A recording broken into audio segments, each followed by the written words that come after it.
5 বছর আগে সবশেষ জাতীয় দলের হয়ে টেস্ট খেলেছিলেন ইমরুল কায়েস। 2019 সালে ভারতের মাটিতে ম্যান ইন ব্লুদের বিপক্ষে টেস্ট ম্যাচটি ছিল সবশেষ। আর 5 বছর পর কানপুর টেস্টে দলে না থেকেও বিরাট কোহলি, মেহেদী হাসান, মিরাজদের সঙ্গেই ছিলেন ইমরুল। ভারতে না গিয়েও কিভাবে তিনি কানপুর টেস্টে ছিলেন সেই গল্পই আজ জানাবো আপনাদেরকে।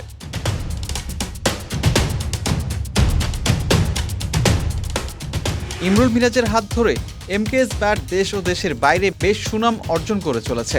এমকেএস এর গল্পের কথা কারোরই অজানা নয়। এই ব্যাট কোম্পানির অন্যতম মালিক ইমরুল কায়েস। আর এমকেএস ব্যাট দিয়েই কানপুর টেস্টের প্রথম ইনিংসে ব্যাট করেছেন সময়ের অন্যতম সেরা ব্যাটার বিরাট কোহলি। সেই সঙ্গে কানপুর টেস্টে বিরাট মিরাজদের সঙ্গে একটা পাঠ হয়ে গেলেন ইমরুল। আরও জানালেন বিরাটকে ব্যাট উপহারের পেছনের গল্প। জাতীয় দলের হয়ে এক সময় নিয়মিত খেলতেন ইমরুল। কালের পরিক্রমায় লাল সবুজদের 30 গজের বাইরে আছেন এখন। ঘরোয়া লিগে নিয়মিত খেলছেন। তার নেতৃত্বেই কুমিল্লা ভিক্টোরিয়ান্স বিপিএলে 3 বার শিরোপা ঘরে নিয়েছে। কুমিল্লা থাকছে না আসন্ন আসরে। ইমরুল বলছেন বিপিএল কুমিল্লাকে মিস করবে।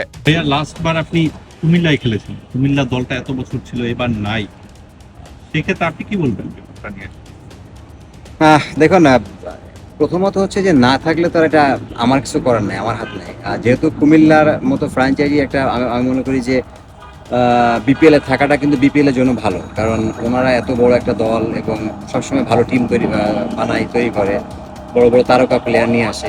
আমি মনে করি যে এটা ওই দিক থেকে যদি বলেন যে বিপিএলের কিছুটা হলে গ্ল্যামার একটু কমবে, কারণ ওরা যেভাবে প্লেয়ার নিয়ে আসছে হয়তো বা আমি জানি না এবছর হয়তো বা ওরকমভাবে প্লেয়ার আনবে কিনা, বাট মানে বিপিএল কুমিল্লাকে মিস করবো আমি মনে করি।